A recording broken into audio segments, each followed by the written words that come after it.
Q news అందించే అవకాశాన్ని సద్వినియోగం చేసుకోండి. సమస్య ఎక్కడున్నా నేనున్నానంటూ ధైర్యంగా ప్రశ్నిస్తూ రాజకీయాల పట్ల అవగాహన కలిగిన అనుభవం గల రంగారెడ్డి హైదరాబాద్ రిపోర్టర్లు కావాలను సంప్రదించవలసిన నెంబర్లు 8688926084. ప్రతి లోక్సభ సెగ్మెంట్ లో స్పోర్ట్స్ స్కూల్ విద్యార్థులను అత్యుత్తమ క్రీడాకారులుగా తీర్చిదిద్దుతాం. హైదరాబాద్ ను ఒలింపిక్స్ కు వేదికగా మారుస్తాం. సీఎం స్పోర్ట్స్ స్కూళ్లలో విద్యాబోధన ఉంటుంది. ఫస్ట్ ప్రయారిటీ క్రీడలకే. అంతర్జాతీయ ప్రమాణాలతో యంగ్ ఇండియా స్పోర్ట్స్ వర్సిటీ.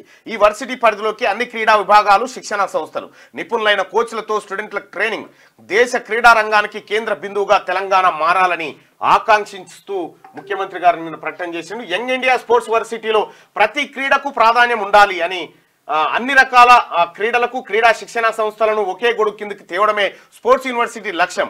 ఏండ్ల కిందటనే ఆఫ్రో ఏషియన్ గేమ్స్ కు ఆతిథ్యం ఇచ్చిన హైదరాబాద్ ను భవిష్యత్తులో ఒలింపిక్స్ కు వేదికగా మార్చాలి. ఒలింపిక్స్ సహా ప్రతి క్రీడలో మనోళ్లకు పథకాలు దక్కేలా వారిని తీర్చిదిద్దాలని నిన్న ముఖ్యమంత్రి రేవంత్ రెడ్డి చేసినటువంటి వ్యాఖ్యలు చూడొచ్చు. ఇక రాష్ట్రంలోని ప్రతి లోక్సభ నియోజకవర్గంలో ఒక్కో స్పోర్ట్స్ స్కూల్ ను ఏర్పాటు చేస్తామని సీఎం రేవంత్ రెడ్డి ప్రకటించారు. ఈ స్కూళ్లలో విద్యాబోధన కూడా ఉంటుందని, అయితే అందులో క్రీడలకు ఎక్కువ ప్రాధాన్యం ఇస్తామని ఆయన వెల్లడించారు. విద్యార్థులకు నచ్చిన ఆటల్లో ట్రైనింగ్ ఇప్పిస్తామని తెలిపారు. ఆ తర్వాత ప్రతిభ ఆధారంగా వారికి స్పోర్ట్స్ యూనివర్సిటీలో వసతి కల్పించి మరింత పదం తేలేలా శిక్షణ అందజేస్తామని వివరించారు. దేశ క్రీడా రంగానికి కేంద్ర బిందువుగా తెలంగాణ ఉండాలని సీఎం ఆకాంక్షించారు.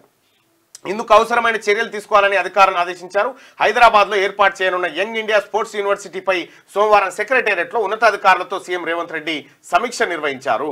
ఇంటిగ్రేటెడ్ స్కూల్స్ కు యంగ్ ఇండియా పేరు, ఇప్పటికే స్కిల్ యూనివర్సిటీకి యంగ్ ఇండియా పేరు పెట్టామని, స్పోర్ట్స్ యూనివర్సిటీ కూడా యంగ్ ఇండియా పేరు ఖరారు చేశామని సీఎం రేవంత్ రెడ్డి తెలిపారు.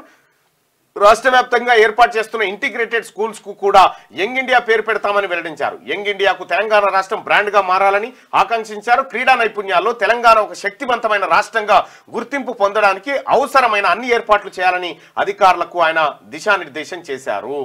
సో మొత్తానికి తెలంగాణ రాష్ట్ర క్రీడా భవిష్యత్తు మారబోతా ఉంది. ఈ యూనివర్సిటీ ద్వారా క్రీడా రంగంలో సమూలమైనటువంటి మార్పులు రాబోతా ఉన్నాయి. అలాగే ఒక క్రీడ అంటే ఆటగాళ్ళు మాత్రమే కాదు, ఈ ఆటగాళ్ళ డైట్కు సంబంధించినటువంటి వాళ్ళు, తర్వాత కోచ్లు, ఆ తర్వాత ఫిజియోథెరపిస్టులు, ఆ తర్వాత రకరకాల ఉద్యోగాల కల్పన కూడా ఈ యూనివర్సిటీ ద్వారా జరగబోతా ఉంది. అట్లాంటి శిక్షణ కూడా ఇక్కడ దొరికేటువంటి అవకాశం ఉంది. సో తద్వారా వీళ్ళందరికీ కూడా ఒక మంచి అవకాశం క్రీడాకారులకు తెలంగాణ రాష్ట్రంలో. ఇక ముఖ్యమంత్రి గారు యంగ్ ఇండియా స్పోర్ట్స్ వర్సిటీలో ప్రతి క్రీడకు ప్రాధాన్యత ఉండాలని చెప్తా ఉన్నారు. కేసీఆర్ కేటీఆర్ ఆడే క్రీడ ఒకటి ఉంటుంది, అవోద్దాల క్రీడ, అది పెట్టారు పుట్టుకున్నా. ఇది ఆఫ్రో ఏషియన్ గేమ్స్ లో అప్పుడు నేను కల్చరల్ ఈవెంట్ లో పార్టిసిపేట్ చేసిన. ఇక్కడ బాలయోగి స్టేడియంలో అయ్యిండే ఫస్ట్ స్టార్టింగ్ సెరమనీ, తర్వాత క్లోజింగ్ సెరమనీకి రెండిట్లలో. క్యూ న్యూస్ అందించే అవకాశాన్ని సద్వినియోగం చేసుకోండి. సమస్య ఎక్కడున్నా నేనున్నానంటూ ధైర్యంగా ప్రశ్నిస్తూ రాజకీయాల పట్ల అవగాహన కలిగిన అనుభవం గల రంగారెడ్డి హైదరాబాద్ రిపోర్టర్లు కావాలను సంప్రదించవలసిన నెంబర్లు 8688926084.